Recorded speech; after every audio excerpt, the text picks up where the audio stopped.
Yes mga paps, meron tayong ah, flashlight dito na weak na yung baterya niya, at saka ito ang baterya na to ay hindi naman siya peke, pero 1,200 milliampere lang ito, yung Hongli.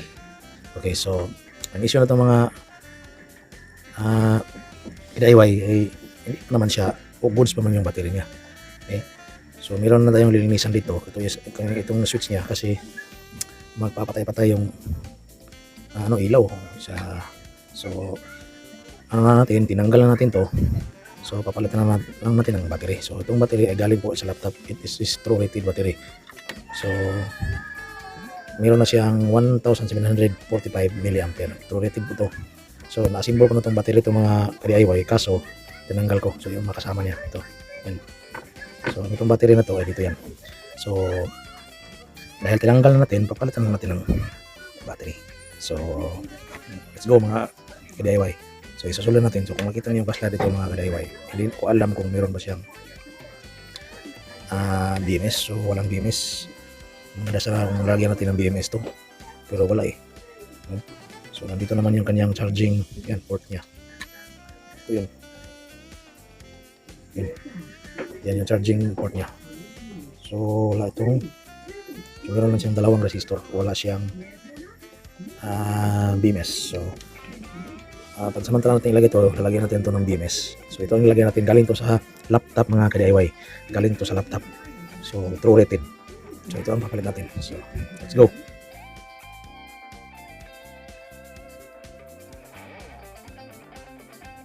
So, ito na mga ka-DIY. So napalit na natin yung hindi naman bagong battery, pero true rated siya at maganda pa siya.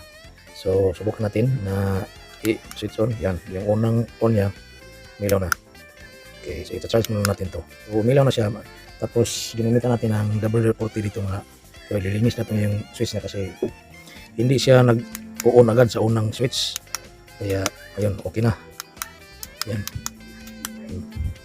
Okay na siya. So ita-charge na lang natin to mga ka-DIY.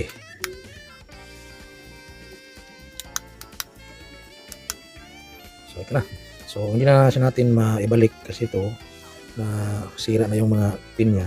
Ang gagawin na lang natin ngayon ay lalagyan na lang siya ng tape para hindi siya gagalaw. Ayan, hindi na siya maglalak kasi nasisira na yung niya, mga lock sa ilalim.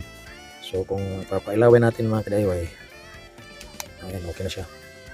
So yun ang mga ka-DIY, lalagyan na natin ito ng electrical tape dito. So yun.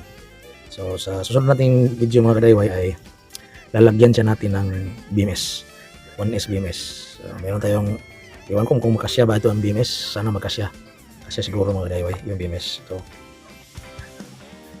iwan ko kung saan natin ilagay yung BMS, kasi sa mga factory na ganito walang BMS eh, walang BMS. Kaya subukan pa lang natin nalagyan ito mga ka-DIY. So yun lang mga ka-DIY, maraming salamat.